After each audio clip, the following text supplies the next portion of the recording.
కోకాపేట్ నియోపోలిస్లోని రాజశ్యామల అమ్మవారి ఆలయాన్ని మాజీ మంత్రి హరీష్ రావు పరిశీలించారు.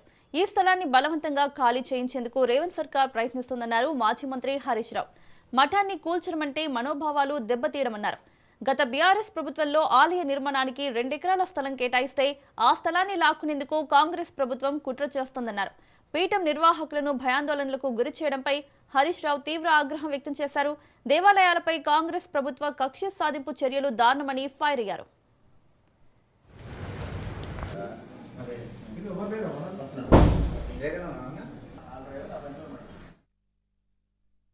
అడ్డగోలు వ్యవహారాలకు రేవంత్ రెడ్డి గారి ప్రభుత్వం పాల్పడతా ఉంది. ఈ ప్రభుత్వం చేసే అన్యాయాలు, అక్రమాల పరంపర చివరికి దేవాలయాలకు, మఠాలకు కూడా తప్పని పరిస్థితి ఏర్పడ్డది. హైదరాబాద్ లో దాదాపు 16 దేవాలయాలు నడుస్తున్నాయి. లక్షలాది మంది భక్తులు హైదరాబాద్ లో ఉన్నారు. మరి శారదాపీఠం వైజాగ్ లో ఉంటే హైదరాబాద్ లో కూడా శారదాపీఠాన్ని నిర్మించాలని చెప్పి ఆనాడు కేసీఆర్ గారు 2 ఎకరాల స్థలం ఇస్తే అద్భుతమైనటువంటి పీఠం ఇక్కడ నిర్మాణం అయిపోయింది. స్వామీజీ గారు కూడా ఇక్కడే నివసిస్తూ ఉన్నారు. దేవాలయ నిర్మాణం కూడా పూర్తయిపోయింది. ఇక్కడ ఒక గోశాల నిర్మాణము, నిత్య అన్నదాన కార్యక్రమము, వేద పాఠశాల ఇవన్నీ ఇక్కడ నిర్మిస్తా ఉన్నారు. ఇవన్నీ జరగడం రేవంత్ రెడ్డి గారు నీకు ఇష్టం లేదా అని నేను అడుగుతా ఉన్నా. ఎందుకు ఈ దేవాలయాన్ని కూల్చాలనుకుంటున్నావు, ఎందుకు ఈ మఠాన్ని కూల్చాలనుకుంటున్నావో నేను ఈ రోజు అడుగుతా ఉన్నా. కేసీఆర్ గారు ఆనవాళ్లు మారుస్తా అంటే కేసీఆర్ గారు కట్టిన గుళ్ళు కూలుస్తావు. కేసీఆర్ గారు హయాంలో నిర్మించిన మఠాలను కూడా కూల్చడమేనా నువ్వు ఆనవాళ్లు మార్చడం అంటే? నువ్వు ఏం చేయదలుచుకున్నావు? మఠాలు కూల్చేస్తావు, ఆలయాలు కూల్చేస్తావు,